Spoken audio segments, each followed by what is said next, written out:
Assalamualaikum warahmatullahi wabarakatuh. Salam sejahtera dan salam Malaysia Madani.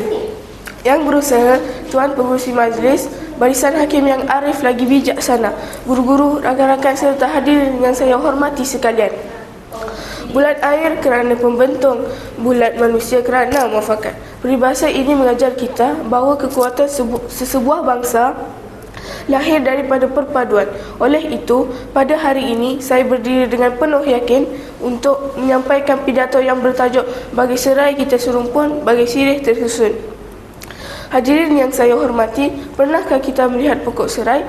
Walaupun batangnya banyak, akarnya berpokok-pokok antara satu sama lain. Begitu juga dengan sirih yang disusun rapi, cantik dipandang dan melambangkan kesopanan serta adab yang tinggi. Begitulah juga rakyat Malaysia. Walaupun kita berbeza bangsa, agama dan budaya, kita hidup di bawah satu bumbung yang sama, iaitu Malaysia. Perbezaan bukan alasan untuk berpecah, sebaliknya menjadi kekuatan yang menyatukan kita.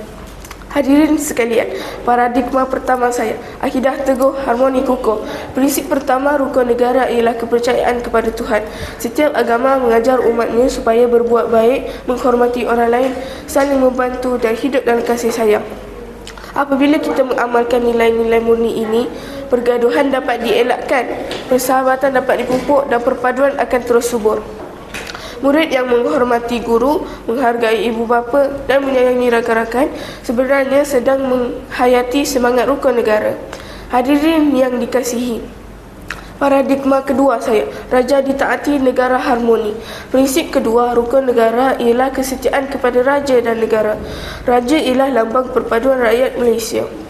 Sebagai rakyat yang bertanggungjawab, kita perlu menghormati institusi diraja, mematuhi undang-undang dan sentiasa mencintai tanah air.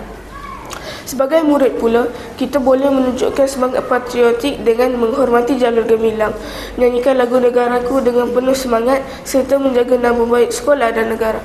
Ingatlah, negara yang aman lahir daripada rakyat yang bersatu dan saling menghormati.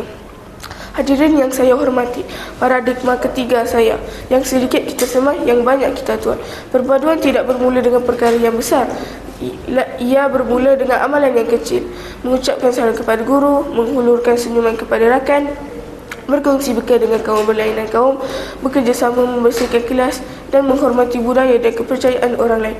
Perbuatan yang kecil inilah akhirnya akan melahirkan masyarakat yang penyayang dan negara yang harmoni.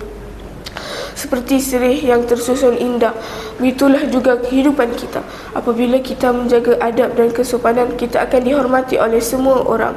Hadirin sekalian, Malaysia menjadi contoh kepada dunia kerana rakyatnya hidup dalam suasana aman walaupun berbilang kaum dan agama. Keamanan yang kita nikmati hari ini bukan datang dengan sendiri, tetapi hasil usaha generasi terdahulu yang sentiasa mengamalkan semangat perpaduan. Kini, tanggungjawab itu berada di bahu kita pula. Kitalah generasi pewaris yang akan memastikan keharmonian negara terus berkekalan.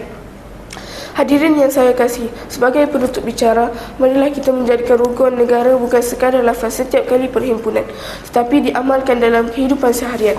Hormatilah guru, sayangilah rakan, kasihilah keluarga, cintailah negara. Kerana sesungguhnya bagai serai kita serumpun, bagai sirih tersusun. Bersatu kita teguh, bercerai kita roboh. Wabillahi taufiq wal hidayah. Wassalamualaikum warahmatullahi wabarakatuh. Sekian, terima kasih.